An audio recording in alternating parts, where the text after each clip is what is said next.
Ready? Yeah. Who's the biggest shark in town? Who's the bravest shark around? Sky-byte, that's me!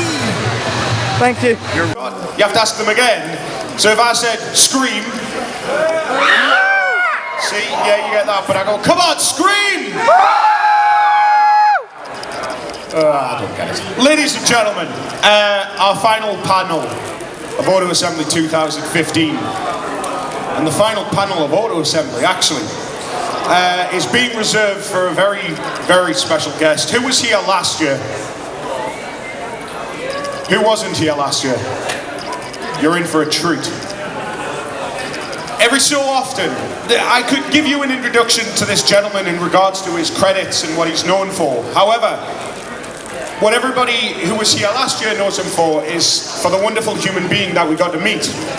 So wonderful, in fact, that the people who were at that convention wanted him back so much that you were the ones who did all the work to do it.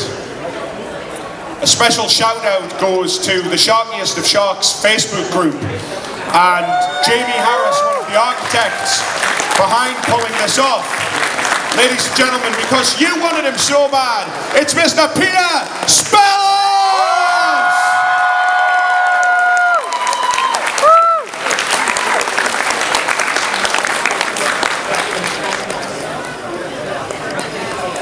How y'all doing? Good. Oh, we can make noise in that. How you doing? Good. All right, I'm done.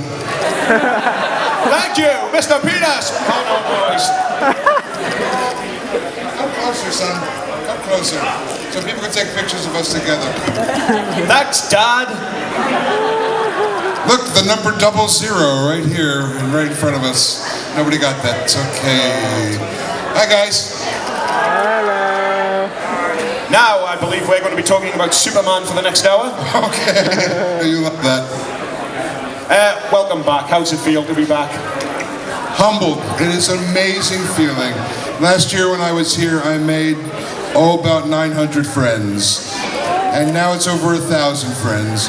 But more than that, it's family. I can't call you fans. You know, you absolutely make noise.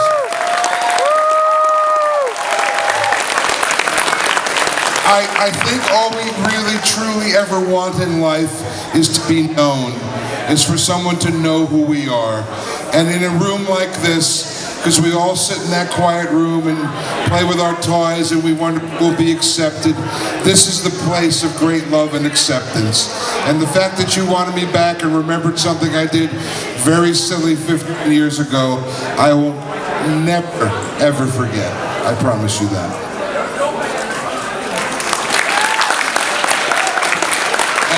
And by the way, I have no problem with applause whatsoever, just so you all know that. So, let's start from where we... No, I was posing for the cameras over there. But I love that you responded with applause. That's dramatic posing right there, It is dramatic posing, not that I know how to milk it or anything. So, tell us, what have you been up to over the last year? A lot of you know my mom has been ill. I've been home taking care of her in New York, which is truly the greatest thing I've ever done with my life. Because of you, my career got kind of restarted. I've been working on a web series called Living in Exile. That's been a lot of fun with a lot of the comics who...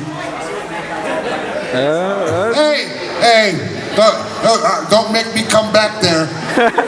It'll take me a half an hour, but don't make me come back there. So I've been working on this web series. I wound up doing, I've done a lot of horror movies, as some of you may know. I did a convention called Cinema Wasteland outside of Cleveland, Ohio in April.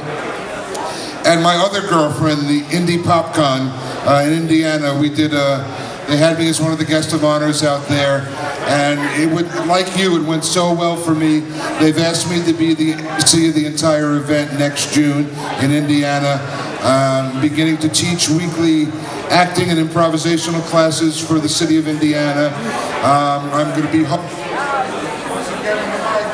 Where are we going? There we go. Am I not speaking in the mic? This is much better now. I feel really, really good.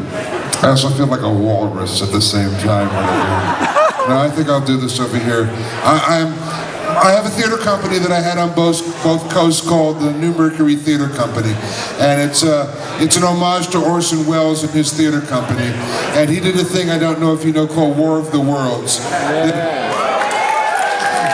That on October 30th, 1938, on the CBS radio network, they did a 1-hour radio play, and the entire eastern seaboard thought the Martians were landing in New Jersey. So I am going to recreate that entire event as a stage play on 77 years to the date on October 30th in Indiana. So I'm very excited to be directing it. And guess who's going to play the Orson Welles role? Here we go, right over here. That's me. Oh. See, I look at it this way, David. If I keep getting applause breaks, I only have to talk for about 48 minutes or so. That sounds good, yeah. Work fast, work cheap. You know me, don't you? Give them only what they need. No, give them everything they need, and more. So, you've got that going on. Anything else? Or That's plenty as far as I'm concerned. Pretty full, haven't you? You know, and the fact, I love you guys. I love the UK. To come back here and, eat my body weight in sausages and brown sauce for 4 days is truly an amazing event for me. So that's what's going to be happening. I'm going to be teaching once a month in Indiana, and because that's my other love. As many of you know, especially my poet friend over there in the third row, it is so important for me to give back, because I've been a very lucky bloke most of my whole life. So to be able to teach and do all that is really one of my big joys in life. So I'll be teaching acting and improvisational comedy, and hopefully I'll help build something in the Midwest that I was able to build on both coasts. Fantastic. Okay, so we're going to get some runners in a few minutes with some microphones. So if you've got any questions, stick your hands up now. You've got a question for yourself? Yes, and Man of Steel. Yeah. This is the panel I've been waiting for, yeah? I used to call myself Kal-El, but since he's Kal-El, he's made me Jor-El here. No, David and I have a mutual love for Superman, and but only one of us can claim to have been in Superman. I was actually killed by Lois Lane in an episode of Lois and Clark in the 4th season. So I've had a cool career. I've been killed by Lois Lane. I've been interrogated by Perry Mason. I'm a robot shark. I've been neuralized by Agent J, and I turn into Freddy Krueger. Okay, in Nightmare on Elm Street 6. So that's more joy than a boy really should have. So let's take it back then. We do have an awful lot of people who weren't here last year. Tell us how you got started. Where did you first discover your love of acting? I first discovered my love of acting when I wasn't pretty, I wasn't athletic, but if you made the girls laugh, they sort of come around you over there, and I thought, well, I'm onto something now. And my first loves were the old black and white comedies, Laurel and Hardy, Buster Keaton, Charlie Chaplin, Abbott and Costello. Those were Jackie Gleason on television. Those were my mentors. And like you, and like this place is a community, I found that, I was an awkward teenage kid, but when you went to the stage in the theater, there was a sense of family there. And I guess my whole life I've always searched out groups that accept me for who I am as a part of a family. Then I realized I had a facility to act a little bit. And I'm still at 61 a student to the game more than anything else. Excuse me, I've been talking for 4 days straight. So I joined the acting club and, yeah, please, water. I've been joining the acting club in high school. I went on to get a fine arts degree in college. I was always on stage. I moved to New York to be a young actor. I was doing comedy on the radio on WABC. My first film was as an extra in Saturday Night Fever back in 1976. I know, somebody just went, ooh, like you're old. Oh my God, I love that. And then I had a nightclub in New York called Who's On First, where I did comedy and I was hosting the shows. And then in my 30s I haven't had my film and TV career. So I left everything I knew in New York City and I moved out to California, where I was truly blessed to fall into another family, a theater company, and I went on to act in films, over 100 films and TV shows, 40 different anime series. I mean, I hope what they see is I keep bringing fun to it. They want to hire you after a while. Everybody's good. Everybody's good. But unless you be yourselves, they're not going to notice you. You can't be what they want to be. You got to be you, and all of a sudden they want you. So for a long time they wanted me, and then for a while they wanted a younger me, and then for a while they wanted someone who looked like me, and now they don't want me anymore. So it's a kind of a full circle thing comes around. But as long as you keep doing what you love, and I promise you I'm doing what I love, you'll always be happy. They can't take that away from you, ever, ever, ever.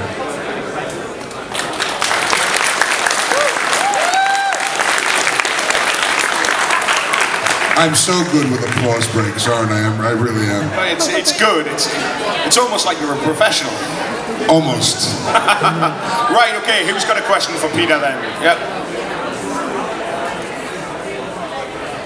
You mentioned earlier about the sixth Nightmare on Elm Street movie, Freddy's Dead, the Final Nightmare. I just want to know, what was it like being on the set of that movie and working with Robert Englund in a film that's part of such an iconic franchise like Nightmare on Elm Street? First of all, I didn't get to work with Robert. I got to see Robert.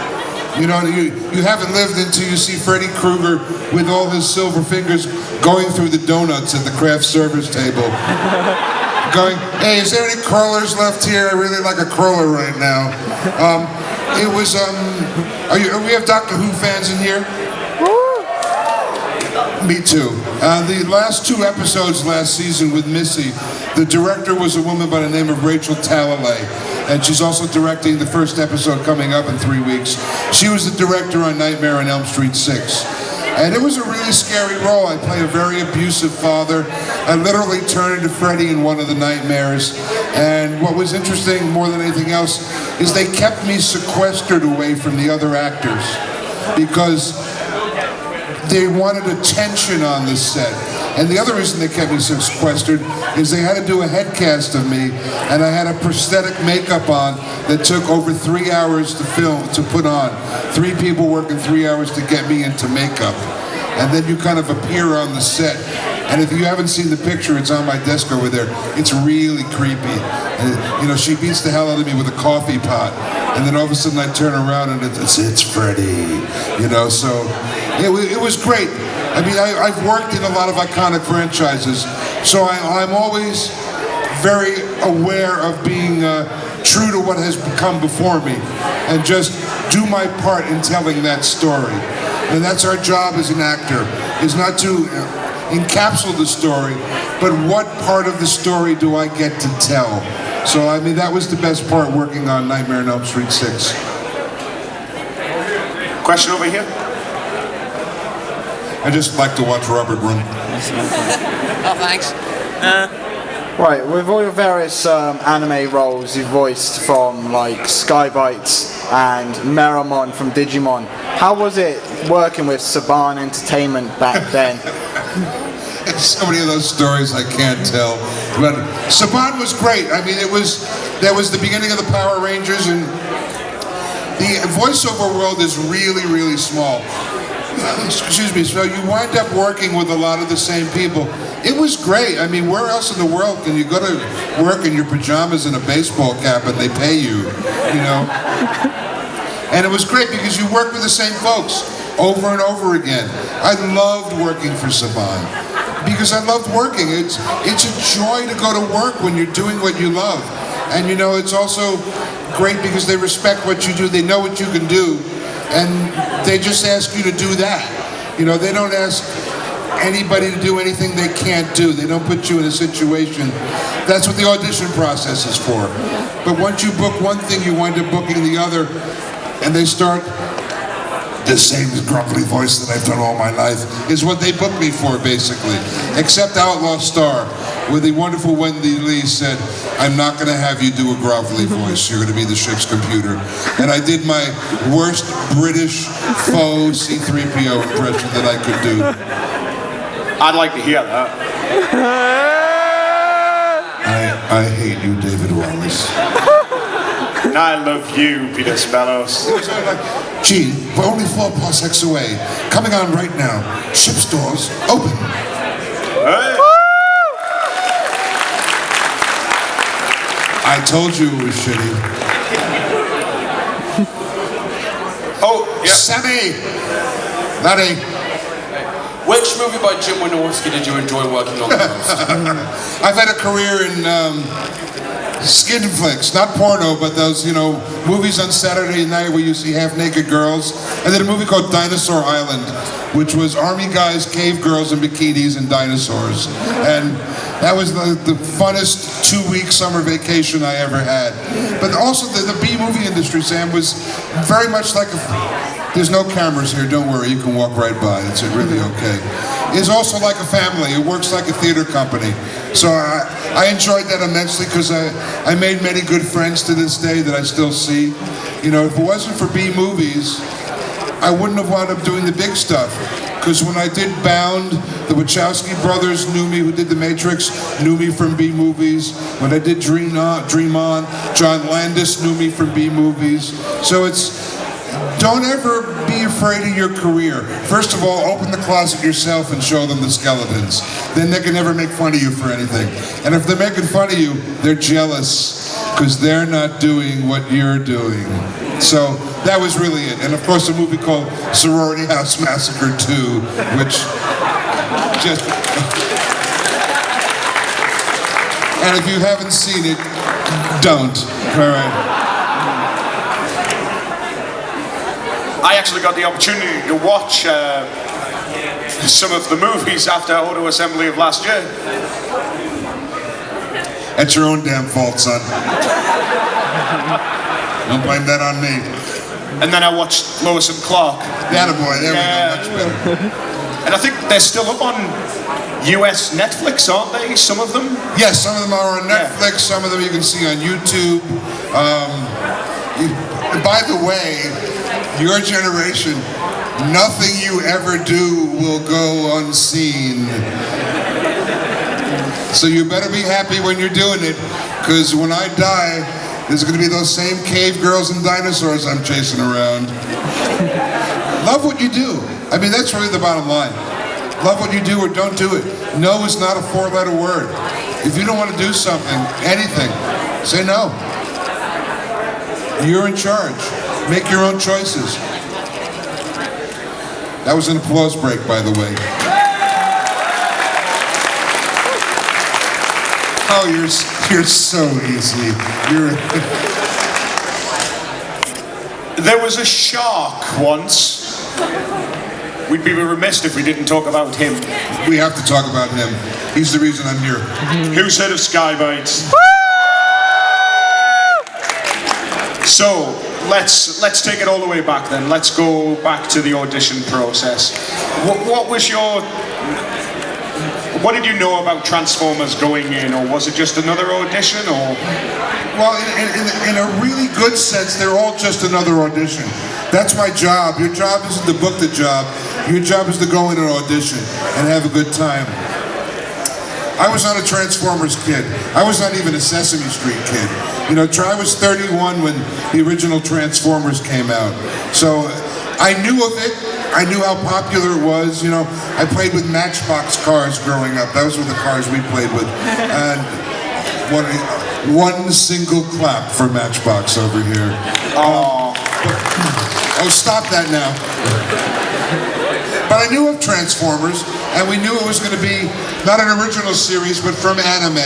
And I had worked with the same group in Saban and all these people over and over. So they kind of brought me in for this. Now, the scripts aren't written very far in advance. You know, there were like 39 episodes, so there was only a handful of scripts written, and everything gets written along the way. And knowing the community of actors, and I got hired for it really, really quickly, but the weirder I got in the booth, the weirder they would write for me. And the stranger Sky-byte became, the stranger they would write Sky-byte. To the fact that when they would let me improvise stuff, and we would have such a time in the booth, because we would laugh. I mean, how wonderful it is to go to a job and laugh and get it wrong and then laugh again because you just got it wrong, and to do it over and over. The toughest thing about that stuff is you have to be able to match the lip movements. And when a robot's just going, it's very hard to match the lip movements. So you do your best. You're alone in a booth, you got a pair of headsets on, you're looking at a small TV screen, and you do your best. And if you don't do it, they want you to cut a half second off of it. You just get to the fact where you get comfortable. And you know, the more we did Sky-byte, the more all of a sudden people would come into the booth, you know, where the director was, and be watching me do it, because they knew I was going to be weird that day. And if you can't entertain the folks, it's like on stage and you enter, the musicians are the one who give you the best laughs. So you want to entertain the people around you. And if you think it's funny, it's funny. But I promise you this, we had no clue that it would be embraced in your community like it was. I couldn't, someone asked me, could you envision that this would have happened 15 years later? Are you kidding me? You know, that I would be in England twice in a year because this amazing family of people who continue to tell me things like, I remember you when I was young. Well, hell, I remember me when I was young too. But I think that's the greatest thing is you guys, I say to a writing partner of mine, I said, how do you stay relevant at 61 in a world that really doesn't consider you relevant anymore? It's you. It's your joy of this remembering it that keeps me alive and keeps me coming back to England. So what I do for you, as the song goes. That's number 6 already. I know, I'm counting right now. So when you were doing Sky-byte, was it mostly just you yourself in the booth, given the fact that you would dub it as... Yeah, you sit in the booth and there's a director. Sometimes there's a producer there, but usually the director and the writer are often the same person. And you're just doing it. If you make the director laugh, everything's good. And if I screw up the line, he says, do it this way, a little more angry. But I tried to channel the voice somewhere between Tom Waits and Dr. Smith from Lost in Space. You know, oh, the pain. And I thought, you remember this, if you steal from one source, it's plagiarism. If you steal from 2 sources, it's research. 7. We've got 25 minutes left. Let's see how many we can get in by the end. I'm happy with 7, don't you worry. Has anybody got any other questions that you want to... Yeah, we've got a gentleman in the middle. Natalie! Oh no, it's Natalie. It's Natalie. In the blue here. It's my future ex-wife. Hello, darling. Did you get much leeway with Sky-byte? Did they say to you, you can do whatever you want in terms of your lines, or did you have a specific script? You have a specific script because you have to match mouth movements. But as I continued to get weirder, the dialogue for me continued to get weirder and weirder. Because they knew as an improv actor, and that was my background, I'll do anything, whatever you ask, I don't care. I have no shame. Except for the commercial I didn't drag in 1986, which I had really no shame. But yeah, they keep writing for me, and knowing that I will embellish it, I will bring it big. Because it's like sculpting, Natalie. You can always cut back, but it's difficult to add on. So you give them more than they need, and then if they want it a little smaller, they'll tell you to tone it down a little bit. But what you don't want a director to do is say, give me a little more there. You know, can you put a little more into it? That's usually not a problem with me. It's like, Jesus Christ, son, will you tone it down, please? And I think that's the easy way. I think you always, like you guys, you give more than not you have to, but you give all that you have. You leave it on the stage. Thank you. She's so British. Thank you. We've got 1 clap there. Is that 7.5?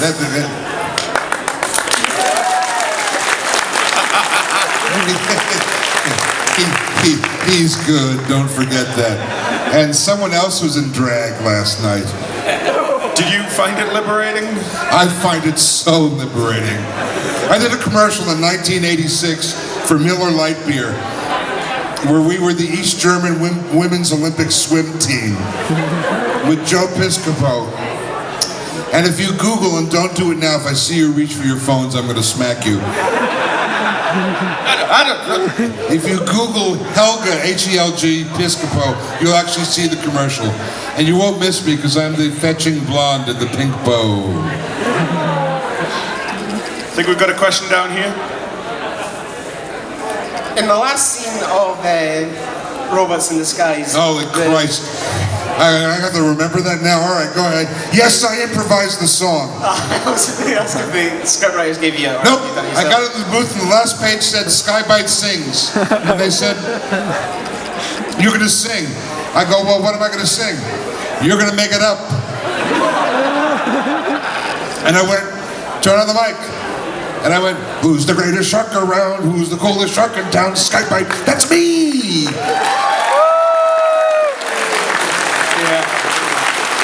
I swear to you, that's how that happened. And they laughed in the booth, and until I'm 89 years old, I'm going to, who's the greatest shark in town? I'll be singing that song for the rest of my life. But that's my improv training. I'm fearless. I'm nervous before I hit that stage. But once I put my two legs and a cane up on that stage, I'm home. Nothing embarrasses me. I think all of us have a fear of being judged. But they can't judge you if you're not embarrassed who you are. If you live in an authentic, actualized life. Screw them, they're gonna have opinions. Look, they're gonna make shit up about you if they don't like you anyway. So why should you be the one of the people not liking you? So I go on stage, I'm not afraid. If they didn't like that, I would have sang something else. And I would have sang till I gave them what they want. But usually, like I said before, they'll want you when you realize that you're giving your all. Yeah, we've got a question over here. Hi! Hi, What's your name? David. That's my name too. I just used Peter because it sounds cool. David, how old are you? 7. I'm 7 times. Well, I don't even want to go there. What's your question, David? You know when you started Sky-byte, Yes, I did. did you make mistakes? Every day. David, Yes? I'm making mistakes every day of my life. But what I'm not doing is judging my mistakes. One of my great coaches says, and tell your parents to tell you this, there are no breakthroughs without breakdowns. You cannot make an omelet without breaking eggs, you know what I mean?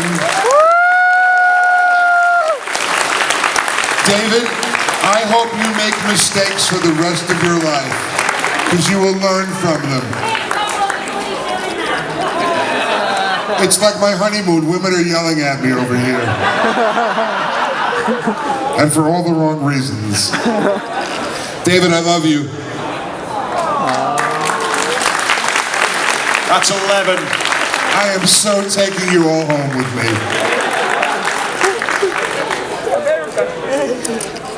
Yes, sir. Of all the roles that you've played over the years across all the genres, what is the one role that springs to mind that you're most proud of? Well, good question. It would have to be a TV series I did called American Dreams on NBC, where it took place in the early 1960s, and I played Gus, the curmudgeon-y director of American Bandstand. You know, and I always had wanted to do a TV show. Yeah, I had done a lot of guest star parts, but I did 22 episodes the first season and 8 over the next 2 seasons. And it was 30, and I created it. Just like Sky-byte, there was none of that before me, before I created that. So to be able to do that, and the other thing was, when I was a young actor, I always would watch the shows and they always had a Christmas episode. And I thought, God, if I could only be an actor one day and do my Christmas episode. Oh, I got to do it that Christmas. And I promise you, I did not miss a second of it. I got to be on the set and I went, holy cow, I'm doing my Christmas episode. But I was really proud of that because the show had a heart, and the show was about, 1963 when the show took place. I was 9. I lived through the Red Scare. I lived through the Bay of Pigs. I lived through the assassination of Kennedy and the death of Camelot. So to be able to tell that part of history and to comment on it as an actor, and the more I did it, even in that show, the more they wrote for me. Because they start to know who you are, and they start to create it with you. And it really is the thing I'm most proud of, because it was a show with heart. And I still speak to, Brittany Snow and Vanessa Lunges and Tom Verica, great people. It's again another family. You're working with hundreds of people behind the scenes that you never meet. Hair and makeup people who take care of you, wardrobe people, and these are the people that make film and TV. We're easy. We're the last ones to the set, It's everybody else that makes me look good. I just do my job.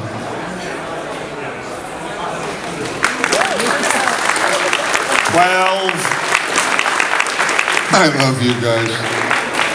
I think Sky-byte's going to ask a question to Sky-byte.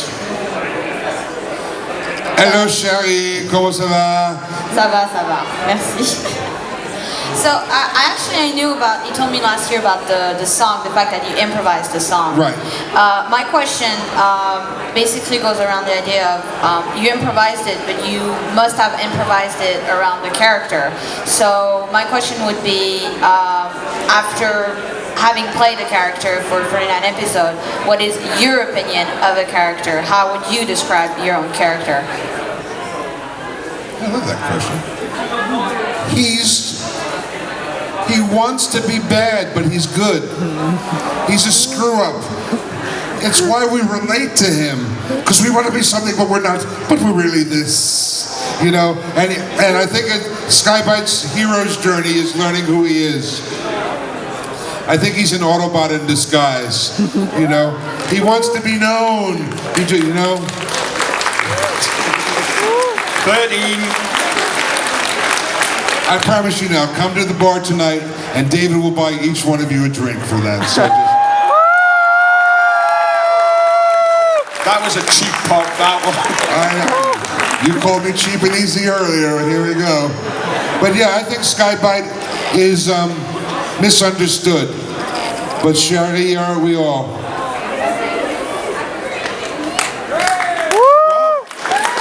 Just there. Thank you for the woo over there. Hey Peter. Hi Vicky. Yeah, out of all the episodes in Robot in Disguise, which one was your favourite to do? Which one left a impression on you? It's gonna get a little serious. The one that left an impression was Sky-byte Saves the Day. And I'll tell you why.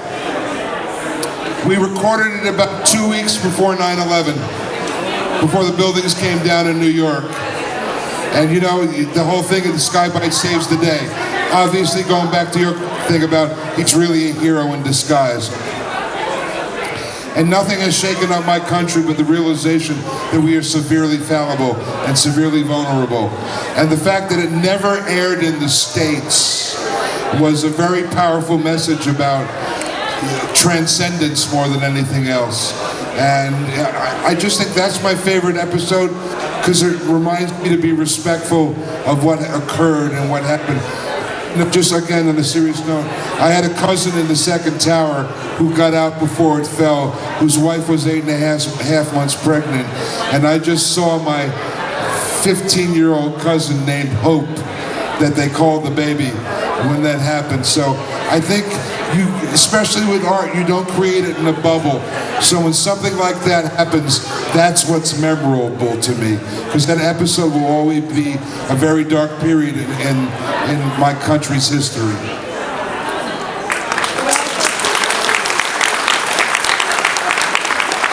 It's almost like a Monty Python episode right now on the radio that they're applauding and everything. Should I start doing the man with the funny walk? No, I am the man with the funny walk. Have we got... More questions. I know you want to ask me questions. Peter. Yes, sir. If Sky-byte was ever to reappear in the shows again, would you hope they would ask you to voice him again? They better. Yeah, course. I mean, how often do you get to go back and do something you did before? But you know what? I did it for you last night. If that's the last time I ever do it, I've already won. You know? 17. We're in double digits now for sure. There's no two ways about that.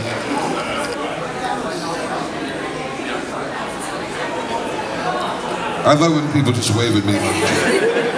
Hi. Hiya. What's your name? Nat. Natalie. You're obviously a person that believes in living without any regrets, but is there... I didn't say I live without regrets. I say I embrace my regrets and learn from them. Is there anything you've always wanted to try? Unfortunately, most of the 60s and the 70s I tried it.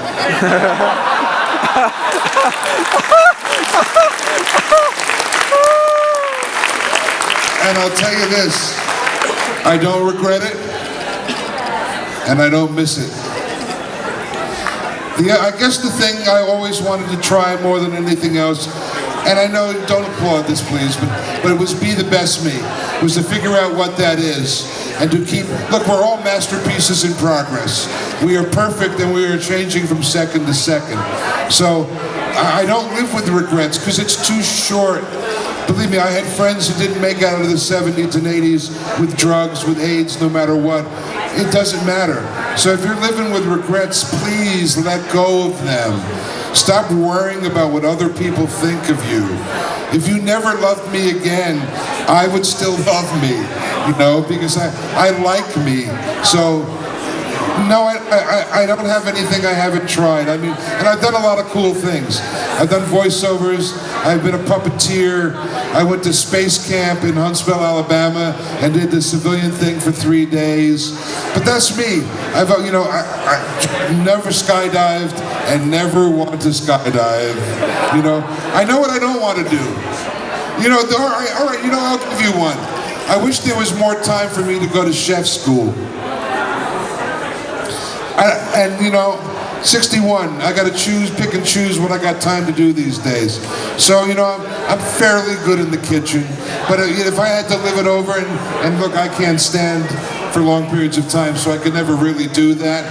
But it's not a regret, but that would have been something really cool that I think in that I would have liked to have done. We've got another question coming. All the way in the back. McFeely! Marsh! I've got a visa! Bring it up here, Baz.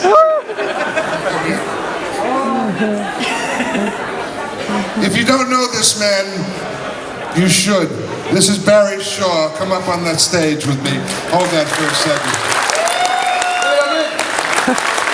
And this is Barry Shaw. Bangers and Mash. This is the TV show that never happened. A Scot with a bad attitude. And a Greek with a big appetite. Hi, Soma.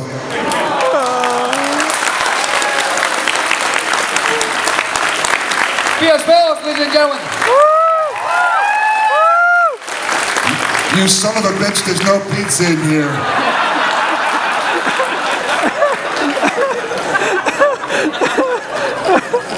And David, that's a technical term, by the way. Oh. What? Running. He's running. If I could run, I would.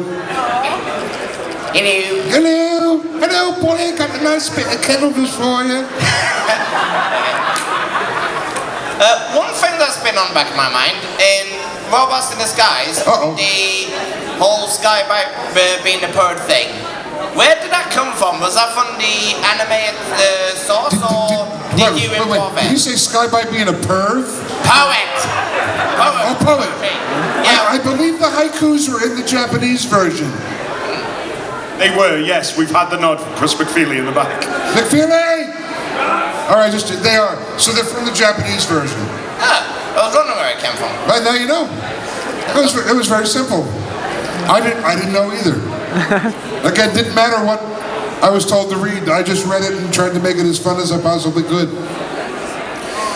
Do you sometimes regret when you do? No, You mean could I have done that better? Could I have done that more? No, I guess the question I was wondering was, did you sometimes feel restricted? You can't get rid of this pizza. Give me that. Right. Rob, you go back for that pizza box. Right. No, what I was wondering was, you do improv, but do you feel restricted when it comes to subbing dubbing rather, your dialogue, because you have to match up with what's on screen? No, I don't. I think it's part of the art. I think there's so many different art forms. I don't see it as a restriction. You know, I see it as the way you want me to dance in that way. It's only limited if you think it's limited. But because you have a certain time frame, you figure out how to fit it in. That's what you need to do as an actor. You know, you can't do on stage what you can do in the booth, what you can do on film. So I never felt restricted in there. My job is to give them what they want. And to give them what they want in 4.5 seconds. And if I'm good in 5 seconds, that's really terrific. Cut a half a second off of that. So no, yeah, I never felt restricted by the genre. Got a question over here? Hey Peter! Hello, love! I just want to say, yes, Sky-byte is an angel in shark armour. And so are you. Thank you. Thank you. My question is, when you first auditioned for Sky-byte, when you went up for your first audition, did you go against any other voice actors to get him? Probably. And how did they know that you were the one? Well, I'm particularly silly to begin with. I don't know. I think, you know, I just have a voice that I do, and it's the grumbly version of my real voice. There were so many roles in that. They have an idea. I didn't audition for any other roles. Okay. They brought me in for that. And I think in advance, probably somewhere, they had an idea that, oh, this is Spellos, and this is going to fit him just fine. Absolutely perfect. But thank you. But you go in against... I used to go in for a lot of TV stuff with a lot of big guys, you know, murderers, killers, rapists, and we'd all sit in the room together and go, Bob, is it your turn this week? No,